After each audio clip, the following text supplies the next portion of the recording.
Hello my friends, Dave Schramm here of ShrammGuitars.com, and today we're going to look at how I make the double blind mortise and tenon joints to connect my necks to the guitar bodies. Let's go check it out.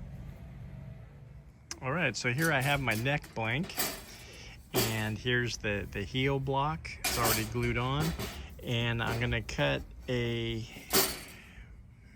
1/4 inch mortise in this block, and I'm going to mount this up in my jig and show you how I do that.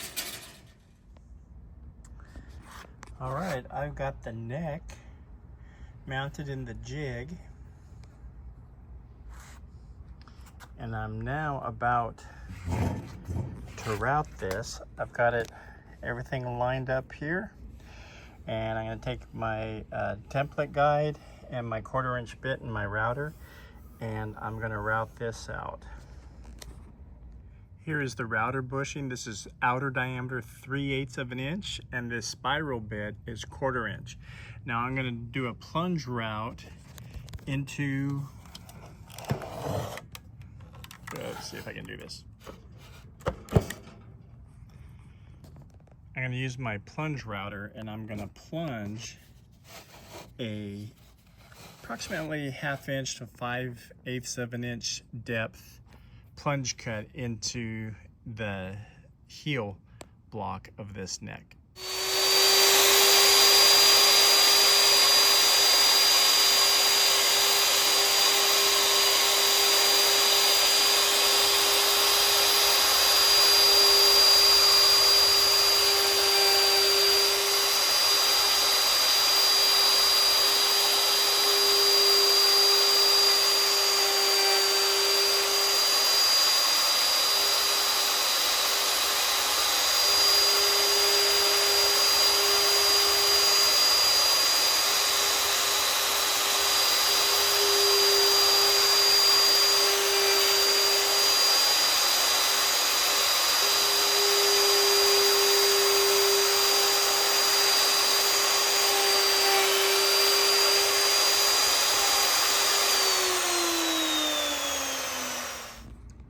Okay, I've made the cut. Might be hard to see, but there is the slot. Now I'm going to take the neck out of the jig. So we're going to take the neck out of the jig now. This is the way I have it bolted onto this work table.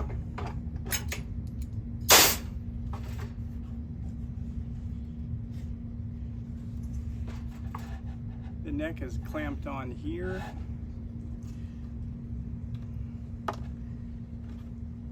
I'm going to loosen this up, and this slides out, this little piece here.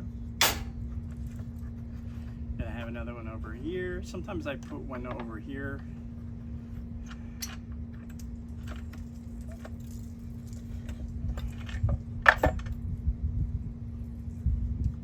There we go.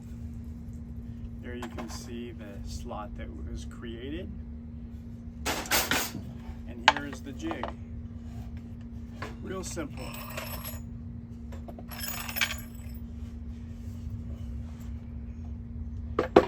Now what I'm going to do,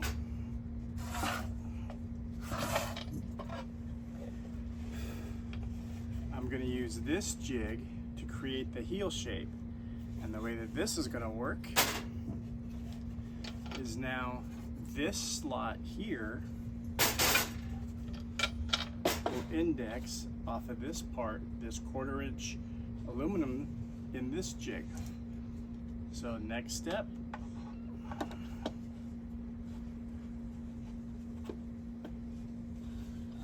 this goes in there like this. Here, maybe I'll show it to you this way, how I mount it. I've got a center line, so I match the center line here to my center line of the neck.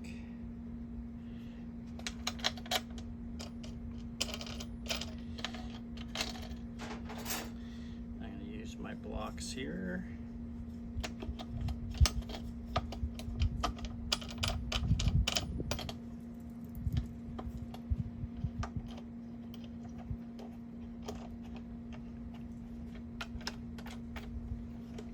tighten this down.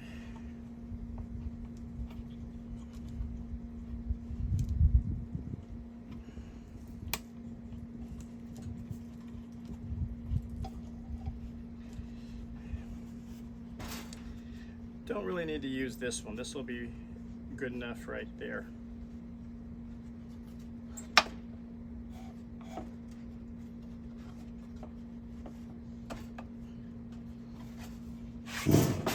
There's the 1/4 inch aluminum.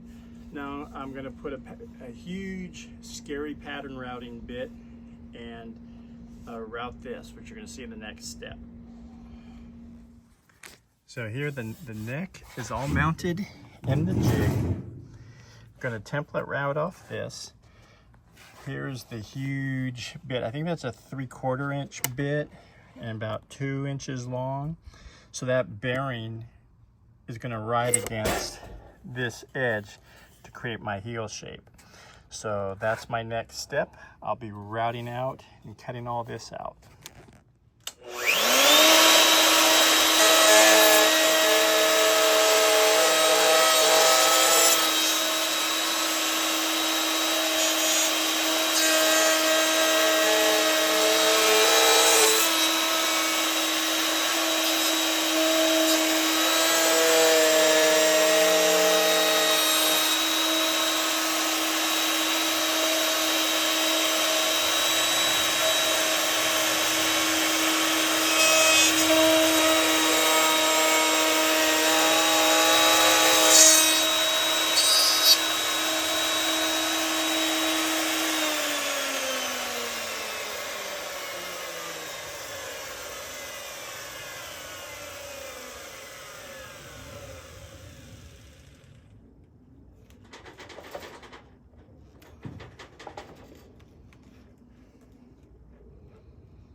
All right, now you can see the heel was all shaped there.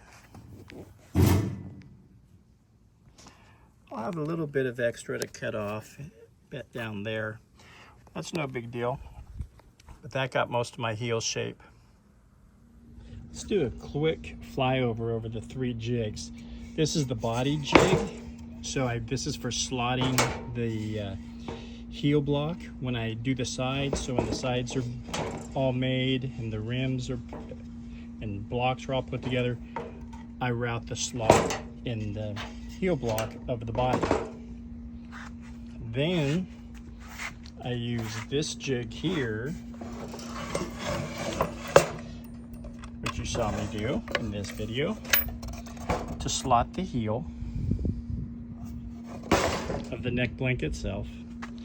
And then this one, after that's done, I use this jig to route the heel profile.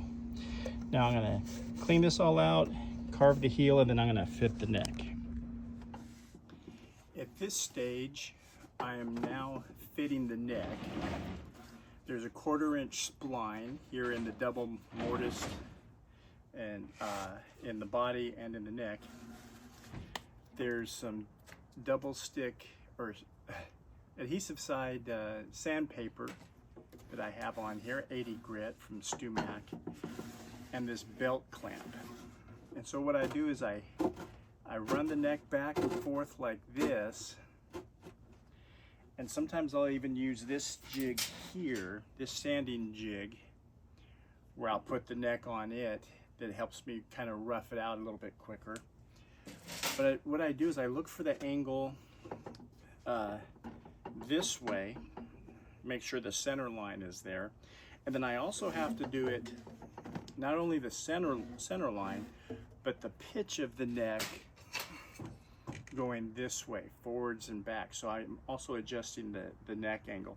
And I have some other videos on how I do the neck angle, but you'll kind of see the gist of it here. So this is already fitted. I've already run this back and forth and got the angle right where I want it. And it's down the center line and also the angle of the neck. I'm gonna show you how I do that in this next part here. So to get my neck angle right, I have this dummy fretboard. This one is 285 thousandths plus my fret height, which is about 50 thousandths. So the total thickness of this is 0.335 thousandths of an inch. So this is my dummy fretboard. I'm going to place it on the neck. Now I want a saddle string height of about 400 thousandths, an action of 110 thousandths off the first string. So you times that by 2, you get 220. So 400 minus 220 equals 180. So 180 is about 3/16. So I'm using this brass 3/16 inch diameter rod, and I've measured it. Comes out 180 thousandths. I'm going to place it at the location of the bridge. Let's use a little bit of tape here.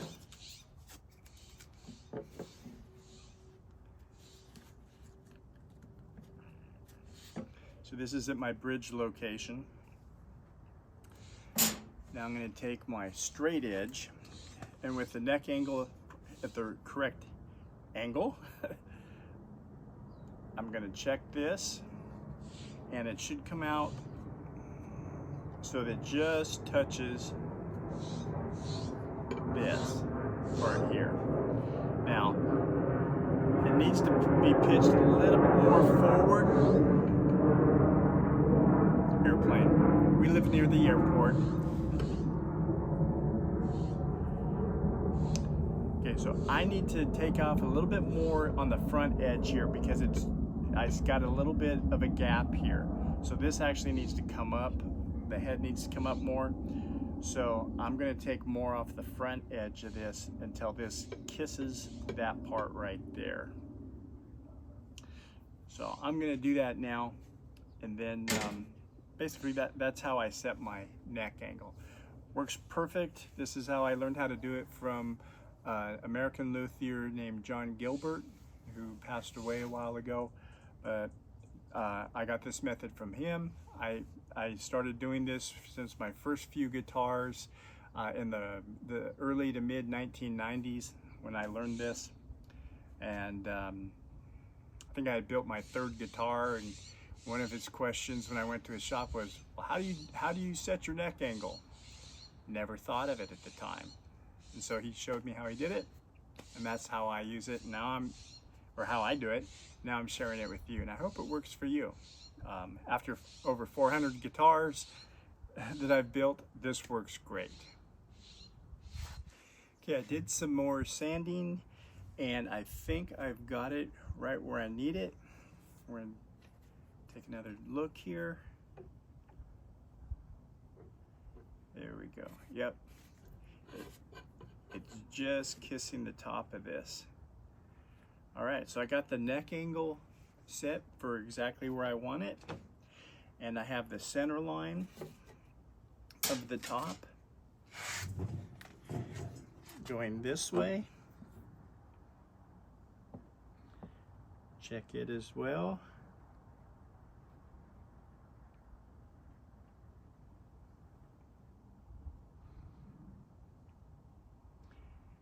Everything checks out. Okay, so everything is fitted and I'm getting ready to glue on the neck. So this is the spline or the tenon. You have the groove in the body and the groove in the neck. So this, when I glue it up, I'm going to use Gorilla polyurethane glue. This is going to go in here, and then the neck, this part here, will slide into that part. Now it's a pretty snug fit. I might have to loosen it up a little bit because I'm going to spritz it with some water that'll cause it to expand. And when I put the Gorilla Glue in there, I don't want it too tight, but just enough that everything stays together. Okay, so I'm going to be using Gorilla Glue to attach this neck. So I've spritzed this with some water and I checked the fit. I'll do it again. Yeah, it's snug, but not too snug. So I'm gonna start by putting some Gorilla Glue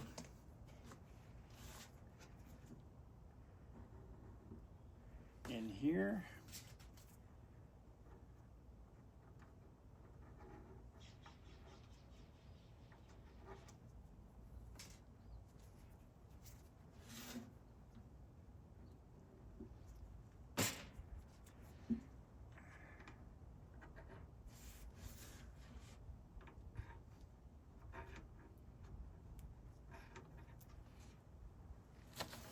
Then I'm also going to put it on the side of the spline.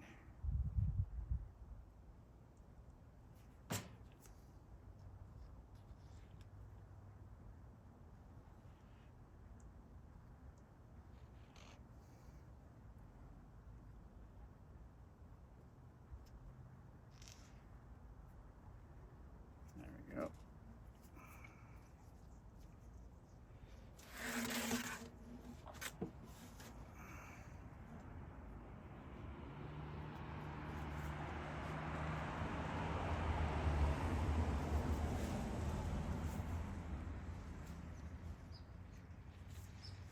That's in there.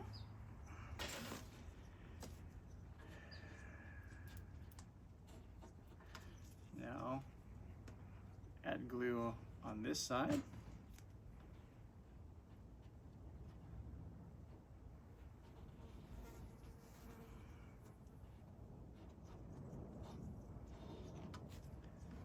Flip it over.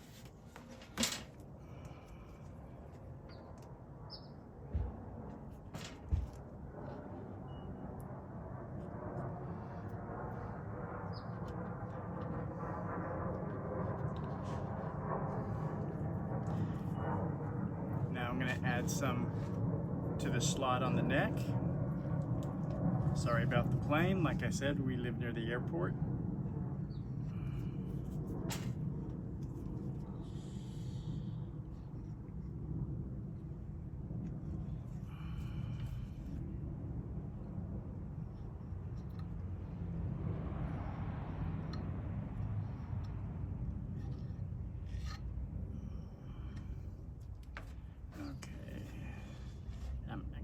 Just a little bit to the face of the heel.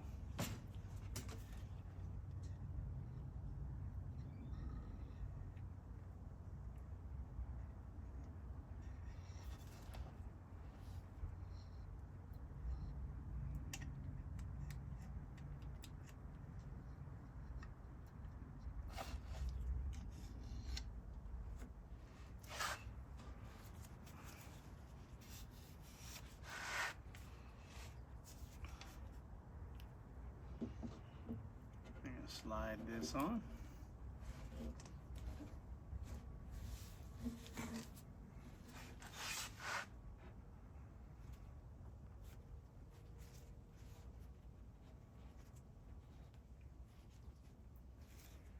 Now I'm going to take my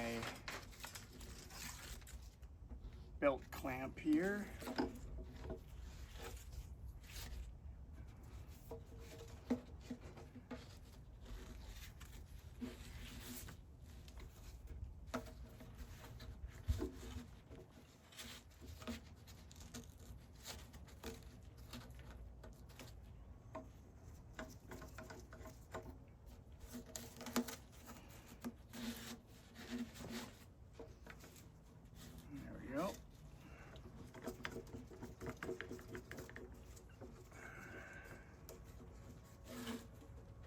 Checking the alignment of everything.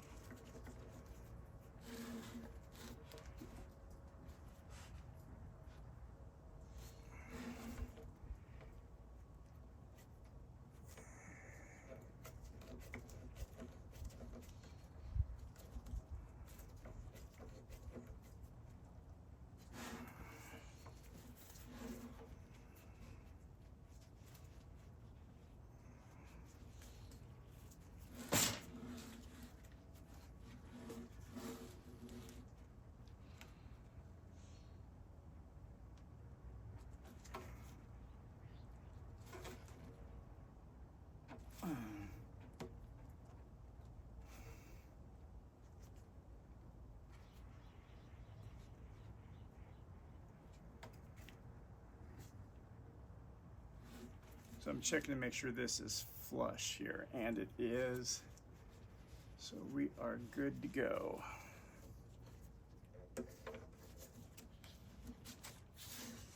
There we go.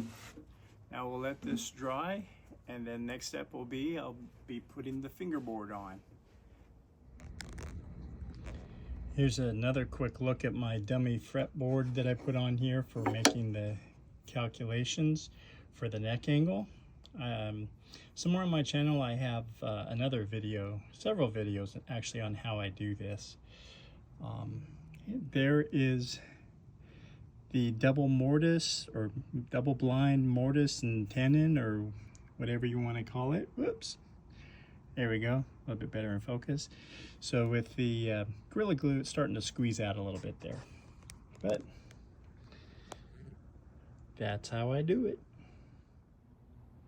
Well, I hope you enjoyed this video on how I make my neck joints and how I put it all together. This is a system that's worked really well for me, and I hope it works well for you too.